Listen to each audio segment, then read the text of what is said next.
So I hope everybody's excited and enthusiastic as I am to hear about the next iteration, 3.0, coming up. Again, as I've mentioned to you all before, thanks to everybody. I mean, the success we're having in the state of Utah is because of everybody contributing, playing their part, doing their role parts well, and all of us working together in a very collaborative fashion. So I thank so many of you out there. I'll just mention 2 or 3 things here quickly. One, as you all know, we've moved to yellow. Again, we have 3 phases: the urgency phase, stabilization phase, and then recovery. We have 4 colors. They don't necessarily mean exactly the same thing, but we've gone from red to orange, now to yellow. And we would hope in the near future to go to green, which really means that we're going to be having an opening of our economy and hopefully getting closer back to normal, which may take a long period of time, by the way, in my view, to get back to what may be the new normal, but it may take us a year or 2 to get back up to the lofty heights, at least economically, that we were at the beginning of this year. I mean, it's just, 3 short months ago. We were just have the record employment, record economy, record unemployment, lowest in our state's history at 2.3%. And so it's been quite a surprise, I think, for all of us to see this significant downturn in the economy. But again, I'm very optimistic about the direction we're going. I know we were listed here just in the last 24 hours as one of the top 5 least restrictive states in America when it comes to, in fact, allowing the economy to open up. Of course, we never really shut ours all the way down. We had what we would call a soft closing, and I think that served us very well. The people of Utah have been good, generally speaking, to kind of obey the rules and follow the directions we've given them to help us slow the spread of the coronavirus and to stop it. I like our statistics that we have. The data is in place, which is really directing everything that we do. I like the trends. I like the data. And the numbers really show us that we're going in the right direction. So I guess last but not least, the same principles, the same policies we had in place to help us become the most productive, successful economy this last decade in the history of our state and the best the last 3 years in America are still in place. So it's just really a matter of us getting to a place where people can go back to work, feel safe, employees, employers working together in that. Again, providing a safe haven for customers to come and shop, whatever it is they're shopping for. And I think that's starting to happen. I've mentioned before that we can sense a little bit of that because you just go out and look at more traffic on the road. Who would ever thought we'd be looking for more traffic on the road and the congestion, which is a sign of activity and of the opening up of the economy and people getting out and about. So I think that's a good sign, and I'm a little more patient about traffic now than I was in the past. I'll just mention too, last but not least, is we have this opportunity to recover economically and get back to maybe a new normal over the next few months. Just last week shows the success of our state. We had 3 companies last week working with our GoEd office and others out there to help them, in fact, locate and expand in the state of Utah. Maloof company up in Cache Valley, adding another 1,000 jobs to their operation up there in beautiful Cache Valley. We had Go Health and Angle Point down in Utah County in the Linden area, Linden City area, adding another 1,500 jobs. So 2,500 jobs in this slowdown pandemic phase where we're just, struggling with the economic aspect. And here are 3 companies saying, hey, Utah, that's the place to be. That's where we're going to expand our business. That's where we're going to hire more people. That's where we're going to create more jobs. That's what our future is going to be. And I believe there's reason for all of us to be very optimistic about the future, continue doing what we're doing. I'm looking forward to having 3.0. I know Natalie's going to give us some information about that, and I hope we roll that out soon, maybe even tomorrow. I will make a prediction, and I have no crystal ball to know, but I think the sense I have is that we are doing much better economically than maybe we even realize. I certainly believe we're doing much better economically than the other states of America, or we've got to be at the top of the echelon when it comes. And I know there's going to be reports coming out this Friday on unemployment rates. And I'm here to predict, Derek, that we're going to be one of the lowest unemployment rates, even though it'll be higher that we have in the United States. And so that, again, gives us reason to be optimistic and optimistic and hopeful about the next few months as we continue to rise out of this recessionary aspect of the economy. Governor, I want to ask you a little bit about that and Utah's opportunity for economic recovery. But before I get to that, let me go back to one of your first comments with regards to most of the state moving from orange to yellow. Some of the states that haven't had quite as good a data.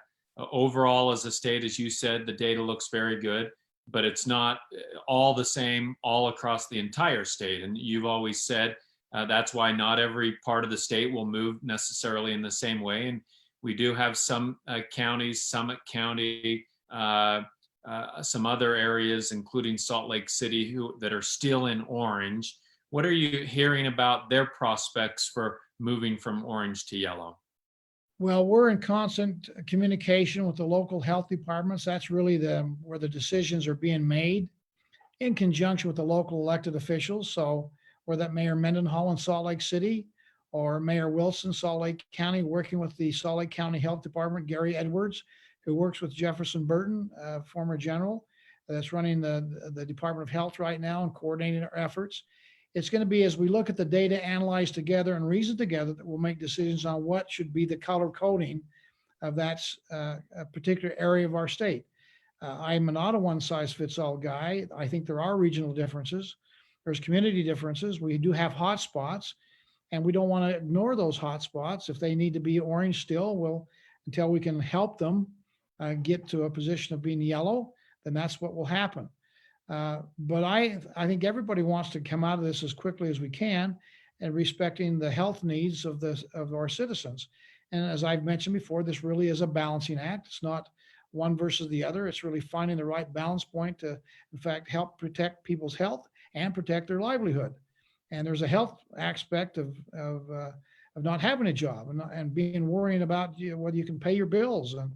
And we have polling, at least the majority of the people of Utah now are more concerned about their loss of income and their livelihood than they are about getting sick. So again, it's a balancing act, but we're making sure that data drives us.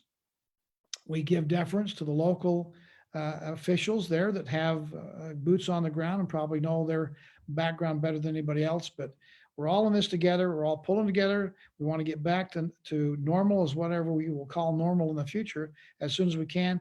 And we certainly want to have the economy to open up, because we need to have jobs and the ability for us to have success economically. If we don't, we're going to have another significant problem.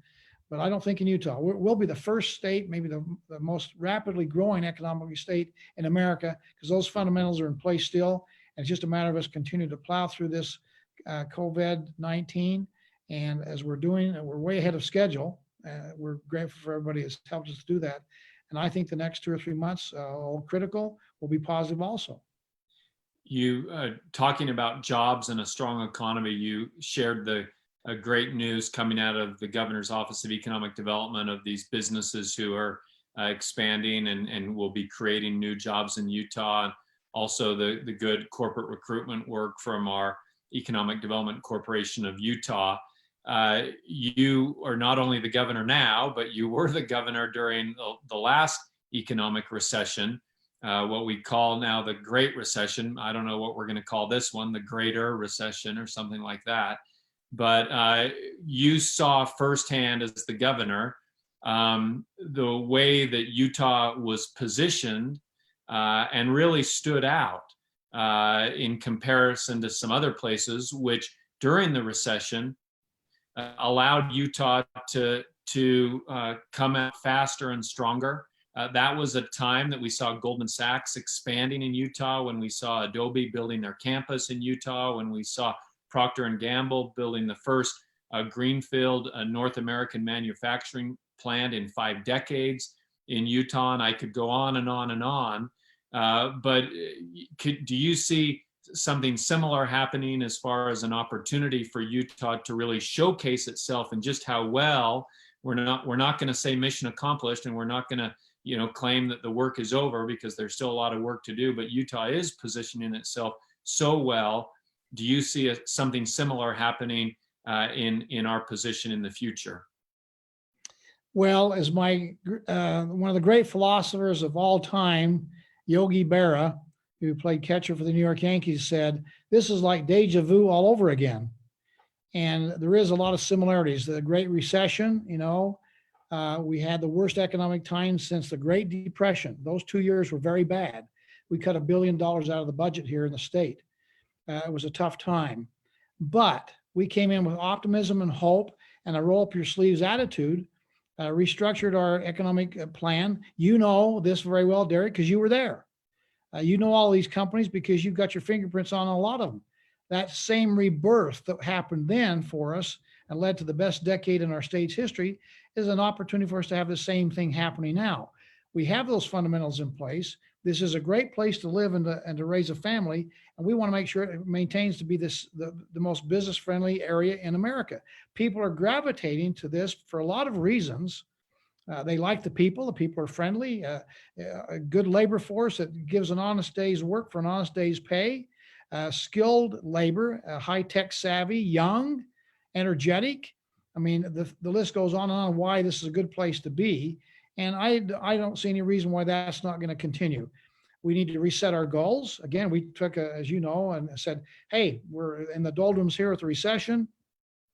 Why don't we set a goal to become the best performing economy in America? And you remember the chuckles in the back of the room saying, is this guy crazy? But we set our goals. We reprioritized. We had regulation reform. We had efficiency in government reform. Did some things that had never been done before. And part of that fundamental aspect of making this a business-friendly place continued to grow so that we had like 5 out of 7 years, the best place in America based on Forbes magazine. Well, we're not a surprise anymore. And that's why people are still looking at us even during this new COVID recession. But here's the good news, I believe. The Great Recession that we had was the longest period of recovery, maybe of all the recessions we've had in state history, other than the Depression. It took a long time for America to recover, years. This recession we have here in Utah is going to be short-lived. We're going to be down quickly and up not as quickly. As I mentioned, it won't be a V shape, it won't be a U shape, but it will be more like the Nike swoosh. And it's going to kind of have solid, I think, robust growth over the next couple of years to get us back to where we were before and then beyond. So I believe that's going to happen. That's certainly our goal. And I want to make sure that we set our goals again here.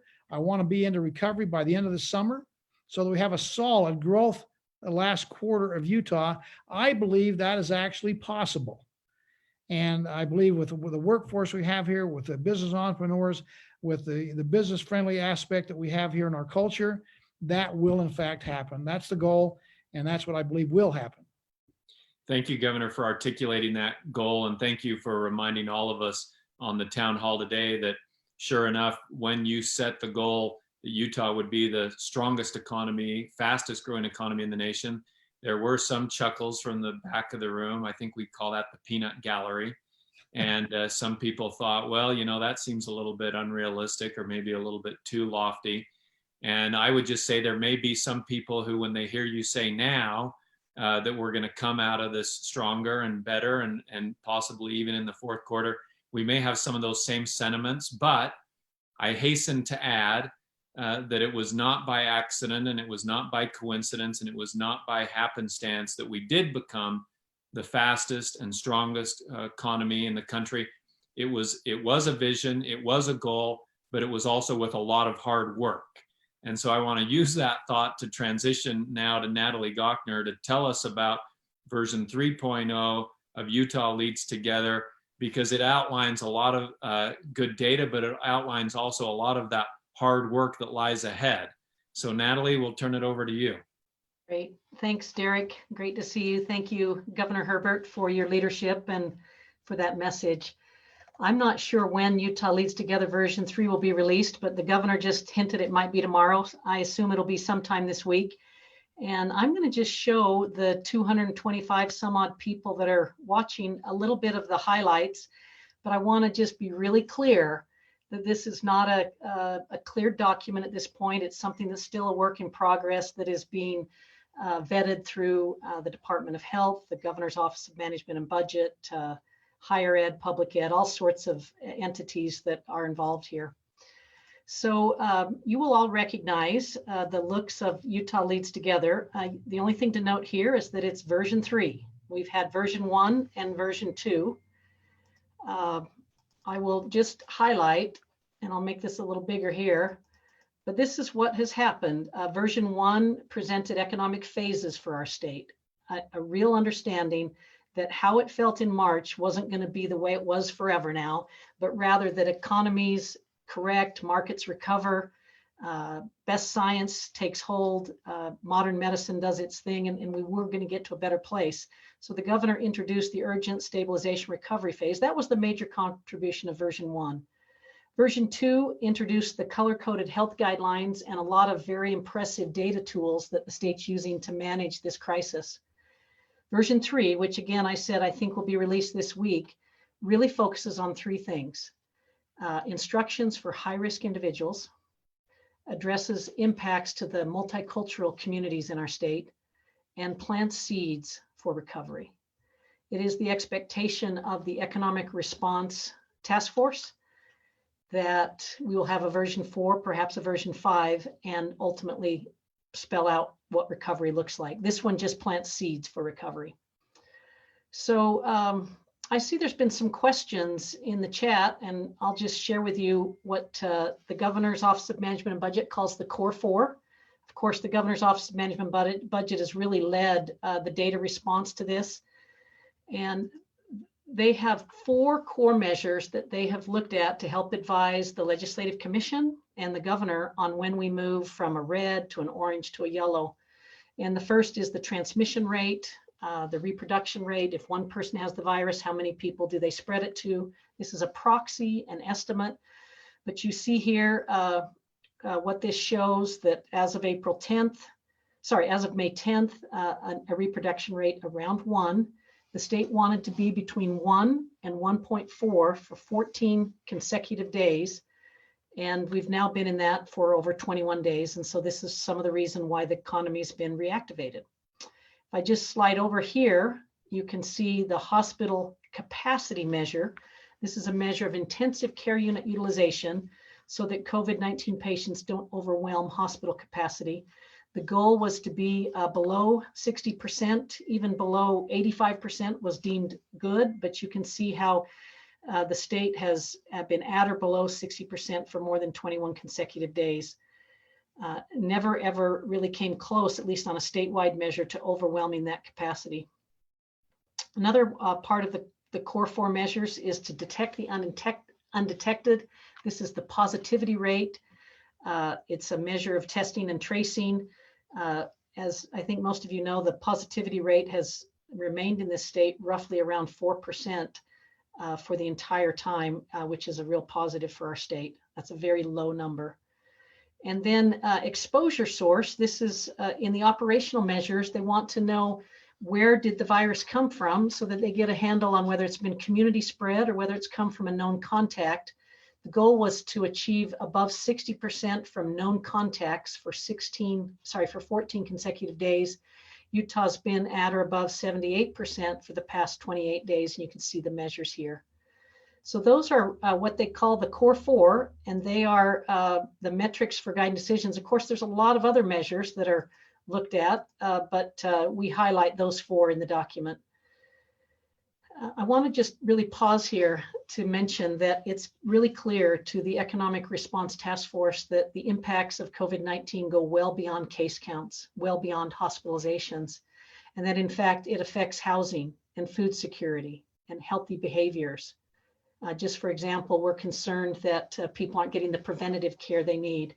So there's a whole section in version 3 about the whole impact, the community-wide impact of COVID-19, and it represents all of these vast ways that this pandemic is affecting our state.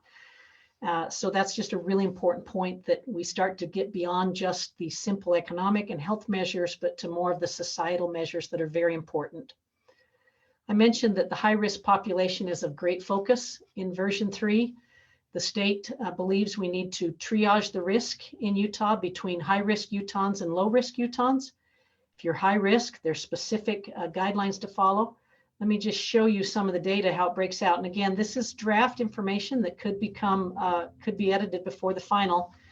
But the data that we've been given shows that 70% of those who have passed away are 65 years and older.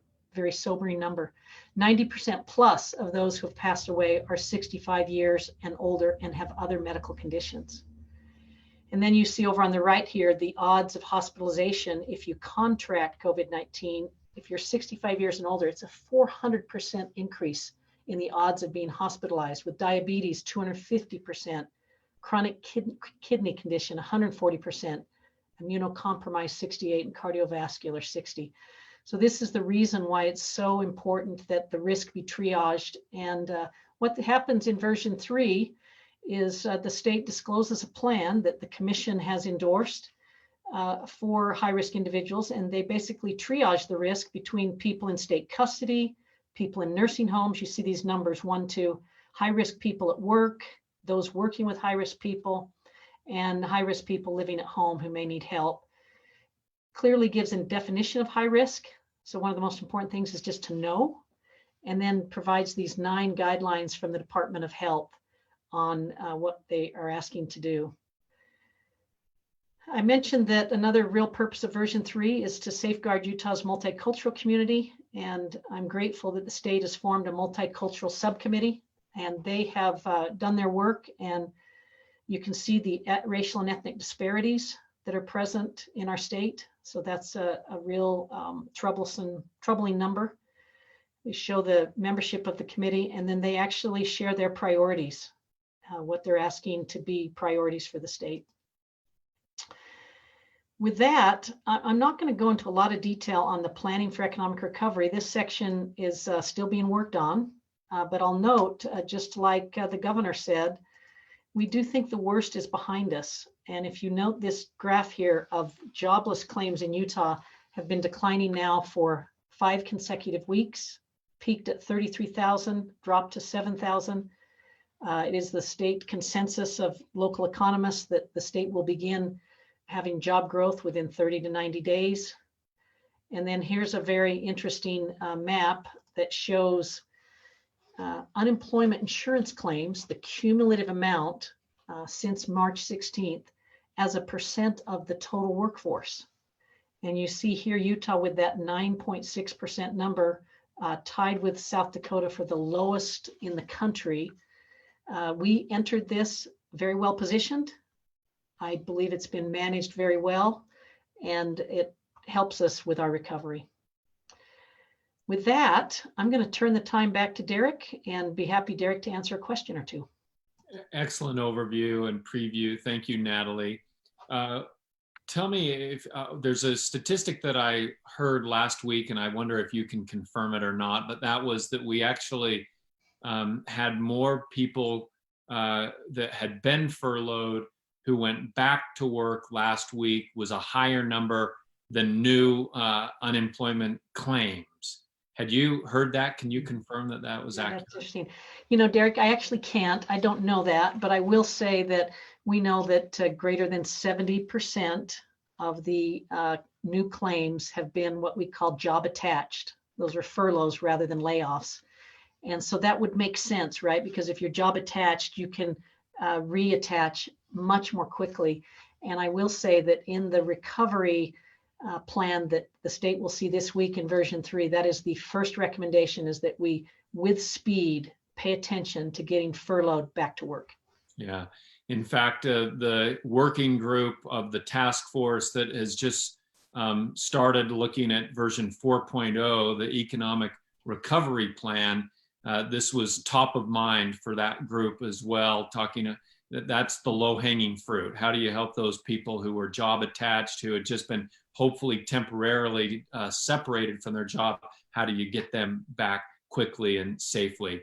So the theme that we've heard now from both the governor as well as from Natalie is one of data-driven decisions. And we want to give some time to Theresa Foxley to talk about where some of that data is coming from. and how we reach out to different groups, and in this case, a business survey, and what we learn and how what we learn guides our path forward. So thank you, Natalie, and now we'll move to Theresa. Well, thank you so much, Derek and Governor Herbert and Natalie. It's terrific to join all of you today. And I am looking forward to sharing the updated results of the COVID-19 Business Impact Survey that EDCUtah performed. As you may remember, we had a survey out in the field in March, and that survey helped guide some of the decisions of the Economic Response Task Force. It provided a direct method for businesses to provide their input into the workings of the task force, and major compliments to the Governor's Office of Economic Development and the legislature, who created a number of programs that have been put into place to assist Utah businesses through this time period. I'm really happy to share the results of our second round of survey work that we have just completed. And I would also share something exciting about this round of survey work, which is that we are partnering with the Sorensen Impact Center to take this survey national. So we'll be able to have a benchmark between how Utah businesses are responding and reacting to the COVID-19 crisis as compared to their peers across the country. So why do we do survey work in the first place? Certainly we get a lot of great economic data from the Department of Workforce Services, from BLS and other state and national organizations, but we do it because there tends to be a data lag as this economic reporting comes out. And so I share that only because I think that some of the findings of the survey would not be a surprise to you, and I'll allow you to read them on the screen there. But of course, the businesses in Utah do continue to feel a lot of pain as we continue to navigate through the COVID-19 period. And that has been felt all across the state, not in any one particular area, although we do know that some areas of the state have been hit harder than others. We see that in the unemployment data, and certainly version 3 and version 4 of the Utah Leads Together plan, we expect will have some targeted policy assistance for those regions that have been harder hit. A couple of additional key findings here, but again, nothing that would be surprising. Companies are focusing on their bottom line. They're looking everywhere for assistance, and they're reaching out to state and federal partners to get that help through the loan programs that have been established. I did want to share this COVID-19 impact map and also point you to our website, where county by county, you can see the breakdown as this is being experienced by the businesses that responded to the economic survey. So again, certainly we are seeing this impact being felt differently across the state, and do anticipate being able to design programs that can help target interventions in the communities that feel the most economic impact as a result of this. I wanted to share this company situation. So we asked the companies that responded to this survey, how has your situation changed as compared to 30 days ago? And while many of the companies report that their outlook is a bit worse, I do see some green shoots in this slide, because you have over 40% of the companies that have indicated that they're doing about the same or better. So there are some green shoots here that I wanted to emphasize. I also wanted to share this slide because we see that companies at the early outset of this outbreak originally saw the COVID-19 crisis as being shorter term. And now we see, according to the orange bars, that companies are seeing this as a longer term. They do expect that the duration of COVID-19 impact on their business will be longer. Of course, none of us want to go through this for longer periods of time. However, I do also see this as a positive, because we have been communicating that this is a new risk that companies will need to learn how to manage, not a flash in the pan. And so it is heartening to see that businesses do see this as something that they need to plan towards for a greater period of time than they had initially expected. 50% of the businesses that we surveyed did seek some form of governmental loan or assistance, and 75% of those businesses were able to successfully receive some form of assistance.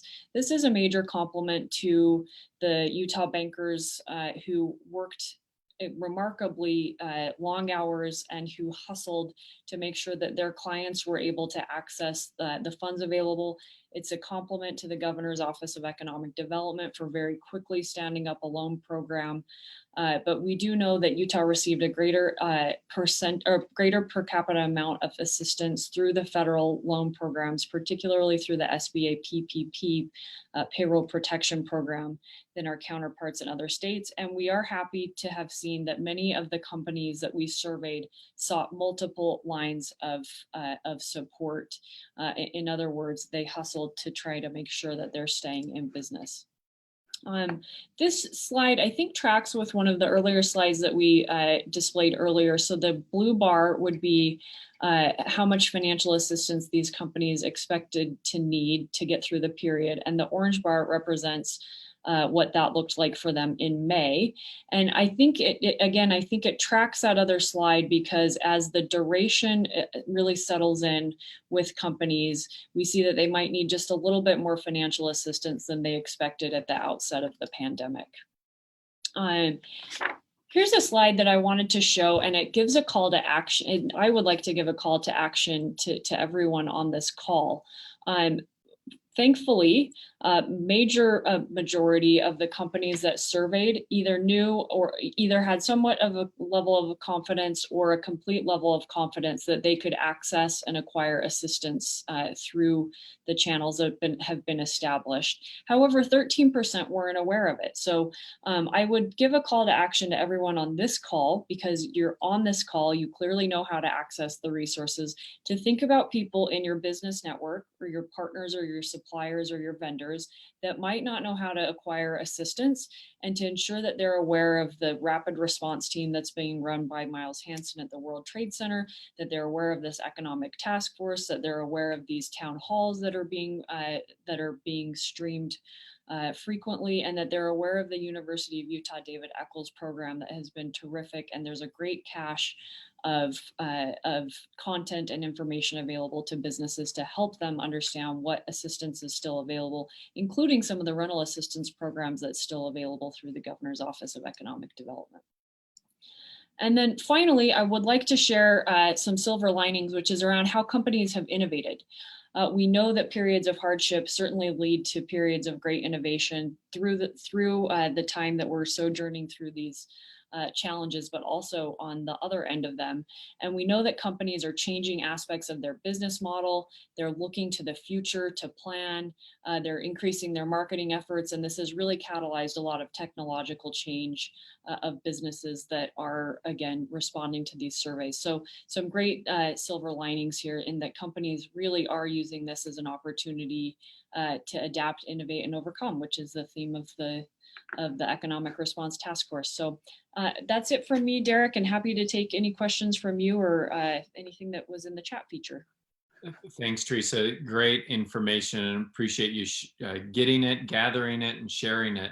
I want to ask you the same question that I asked Governor Herbert, because you're really in the trenches with your organization when it comes to job creation and corporate recruitment. And the question to the governor that I'd love to hear your thoughts on is, what can Utah be doing now to position itself in challenging times, but to really stand out from the crowd for a future upswing? And how do we come out of this challenge faster and stronger as it relates to job creation at home as well as corporate recruitment?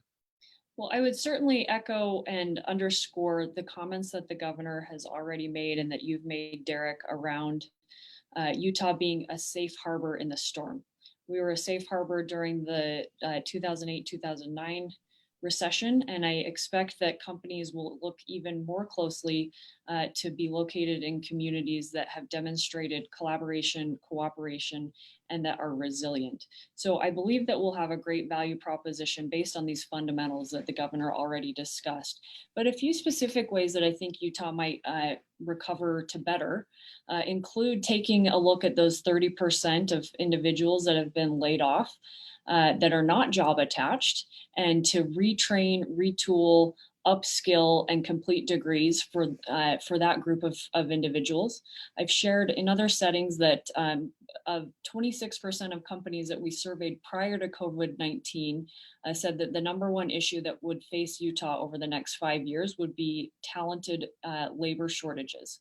And so this is a great opportunity for the state to invest in our best natural resource, which is our human capital. We also know that a lot of us have enjoyed relying on telesolutions throughout this time period, but it will take some pretty big investments in broadband so that we can continue to use telesolutions in all corners of the state. Capital formation will be key in making sure that we can attract capital. And of course, we need to maintain our focus on Utah's global image and brand. But those are a few things that come to mind. Great thoughts, and thank you for sharing them. What you talked about, different opportunities, reminded me of a statistic that I heard. It's been a few years, and I don't know if it's still true, but even if it's not exactly this statistic, I'm sure that it's close to it. And that was that Utah had the highest rate per capita in the nation of women who had started college degrees but had not completed them. And again, I don't know if we're still number one in the nation, but I would imagine if we're not number one, we're probably close. And it seems like that is one of those sort of at the forefront opportunities, especially with so many college classes now going online. I certainly agree. I couldn't validate the statistic either, although it would make sense to me based on things I've heard in the past. And also now, what an opportunity for if maybe those women decided to stay home and to raise their children, but where we're becoming more accepting of telework. What a great opportunity for those women to complete their degrees. And now employers may be more willing to hire women who'd like to continue to stay home, but perhaps add some additional income to support their household. Yeah, great point. Thanks again, Theresa, for sharing the data. And speaking of being in the trenches and working on the front lines, we always like to include in our task force town hall someone who is working on the front lines. And so we've asked Kristen from Utah, local First Utah, to join us and talk about what's happening on the retail front. We know that in moving from red to orange, and for many parts of the state from orange to yellow, that gave an opportunity for retail companies, other businesses to reopen their doors. And Kristen, we're grateful to you for joining us. And why don't you start first by introducing your organization, Local First Utah, and then tell us what you're seeing. Wonderful. Thank you, Derek. I appreciate that introduction, particularly from the perspective of being on the front line, because a lot of the information that I will share with you today is coming directly from small locally owned businesses. Local First Utah is a nonprofit organization, and we work to educate the public about the benefits of buying from locally owned businesses. We work to educate business owners themselves about how to brand and market themselves as local. We help them create peer-to-peer connections. And we also work closely with government officials, both elected and appointed, to help them understand how their policies are impacting those locally owned independent businesses. And in the last 2 weeks, Local First Utah, in partnership with the Downtown Alliance and with Salt Lake City's Economic Development Department, has hosted a series of roundtable discussions with independent business owners. These are the first in a series of these roundtables that we're hosting, and we've had the opportunity just in the last 10 days to work directly with retailers, restaurant owners, bar and cafe owners, and personal care providers, spas and salons, things along those lines. These are all the businesses that really rely on direct customer interaction. And as we know, these are the businesses who have faced the most difficult decisions as they are looking at both having been closed as a result of COVID-19 and how they go ahead and reopen right now. So let me start out with what's good. We are seeing a tremendous amount of support for locally owned independent businesses. Utahns are recognizing that these local businesses are vital both to the economic health of our communities and to our quality of life. There's a lot of genuine, healthy, heartfelt sentiment that is a pro-local sentiment, and that's really valuable. We want to be able to move forward with that enthusiasm and that public support as we rebuild our economy in a way that ensures a level playing field for the locally owned businesses who employ nearly half of all Utahns and who keep 4 times more money in our state's economy in comparison to their national counterparts. These businesses are crucial to our overall economic health. And like I said, we've had a lot of time to spend in roundtable discussions, one-on-one conversations with small business owners, and they are definitely still in the trenches. There are some serious difficulties that they are facing. We've heard a peculiar mix of optimism and trepidation as businesses open their doors to the public again. The optimism doesn't surprise me at all. It's the nature of small business owners and of entrepreneurs, and the tenacity that they have demonstrated as we have dealt with COVID-19 is just, it obviously leaves me speechless.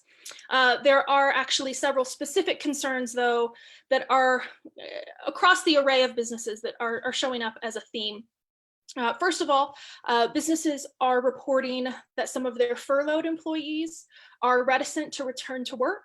The popular wisdom here is that employees don't want to return to work because they're earning more money in unemployment benefits than they could be if they were working. But what I'm finding in my conversations with business owners is that from the employee perspective, it's the perceived health risk in returning to work that is keeping them at home.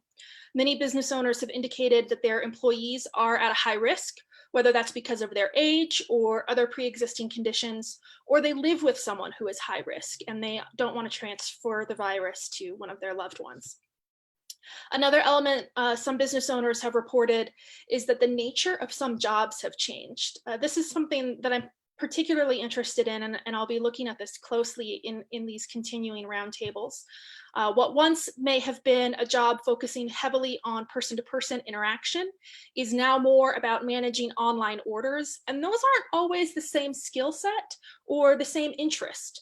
I really appreciated Theresa's report on innovation and the way that businesses have modified their practices on the small business front, where we are also seeing some really remarkable innovations, but we're also seeing that those changes, like I said, may require a different sort of skill set than previously required in a small business. And the most pressing theme that I am hearing from business owners, and this has been across the board, retailers, restaurant owners, personal care providers, is the enforcement of public health recommendations. Small business owners are taking on a significant personal risk and modifying major aspects of how they do business in order to serve as the frontline defense against the spread of COVID-19 in our communities. And to be frank, many of them don't feel like there are people in their corner as they are taking on these risks. The fulcrum here is the unnecessary controversy around wearing masks. Business owners are currently requiring their employees to wear masks, and many of our small businesses would like to officially require their customers to wear masks, but they don't feel that the current guidelines as written provide the sense of backing that they need in order to enforce this type of measure. This is one of those situations when I talk about the level playing field between small businesses and other big national corporations. We see large businesses like Costco taking steps to require mask wearing on their premises, and we see unfortunate pushback to that decision. However, Costco can take that in stride. A small business who may have already had to close their doors for the last several weeks can't afford to lose a single customer right now, nor can they necessarily afford the possible negative exposure from social media. So, like I said, this is something, this is the trepidation that we're seeing from small business owners. And with legislation that has been signed protecting businesses from litigation if COVID-19 is found on their premises, businesses who are making every effort to fulfill their responsibilities and ensure a safe and hygienic environment for their customers, they don't necessarily feel they have that same support and protections. We know that if 80% of Utahns wear masks, we can stop the spread. And I know the state of Utah is working hard to provide a mask to every Utahn, which is an effort I applaud, particularly because I know some of that mask making production is going directly to locally owned small businesses here in Utah, which is spectacular. I think the other thing that the small business community would benefit from, and what we are hearing them ask for on these calls, is a significant public education campaign that helps normalize mask wearing with both positive and negative reinforcement measures. We've seen this work with seatbelt safety campaigns, click it or ticket. It's been 30, 40 years since we had to run, do not litter campaigns. We know that those sorts of things work, and we need to do something like that to help normalize mask wearing in order to support the small business community that, again, is really serving on the front line of the public health crisis, and they're fulfilling responsibilities they've never asked for. So I know that's a little different than maybe what has been shared so far on today's calls, but like I said, that's what we're hearing in these roundtables from businesses who are opening their doors right now. Thank you, Kristen, and I'm grateful that you've been on the town hall today to share this information. First of all, I want to just say thanks to you for what you're doing in helping these small businesses. Secondly, to address specifically this really important issue that you've raised, the legislature actually did do an appropriation in the last special session to the Governor's Office of Economic Development for a consumer confidence campaign. Excellent. And we met on this, representatives of GoEd and representatives of the task force met last week to discuss this. And that issue of sort of a public service campaign, I like the example that you made about don't litter. I grew up in the era of give a hoot, don't pollute. Yeah. And so, I see the value in that. And we actually asked that be included. The purpose of wearing a mask. Too many people think that wearing a mask is for their protection, which is partly true, but only partly true. The other part of the truth is that it's for the protection of those around you. And so that will be part of the campaign that GoEd is launching. That's wonderful. I'll start sharing that with my community. And thirdly, please also share with your community our gratitude. I want to remind everybody on the call today that 90% of all Utah businesses are small businesses. So when we talk about them being the backbone of the Utah economy, it is in a very literal sense true when we say that. And what we find is so pernicious about this virus as it relates to the economic impact is that those businesses who have been hit the hardest are those who are not in the strongest position to be able to absorb that hit. And I'm talking now about these very small businesses. And I read an article in the Wall Street Journal today that talked about so many of them who had to close their doors are not in a position to be able to reopen them again. And so I mentioned earlier in talking to Natalie that one of the primary concerns that the Economic Task Force has as it relates in our 4.0 version of Utah Leads Together plan, which will be focused primarily on the economic recovery. We talked about job-attached workers who have been furloughed, but the other thing that we talked about are these small businesses that are at risk of not being able to reopen their doors. And if we lose them forever, and all the jobs and livelihoods that were associated with them. So that is also top of mind, and we appreciate the work you're doing to help us keep it top of mind. So thanks, Kristen, for joining us. Yes, thank you for having me. And I want to thank all the participants who joined us today. And of course, not just our presenters, but those who have been listening in. I want to let you know that next week with the holiday, we will not be having a task force town hall, but we will be back the following week. But we will be having the Utah Leads Together webinar, and that will be tomorrow at 10 a.m. We're going to be focusing on cybersecurity, best practices, increased attacks. So increased vigilance is necessary during this pandemic as well. For more information on the Utah Leads Together webinar series, you can visit the Salt Lake Chamber's website. Thanks again for joining us, and we'll see you next time.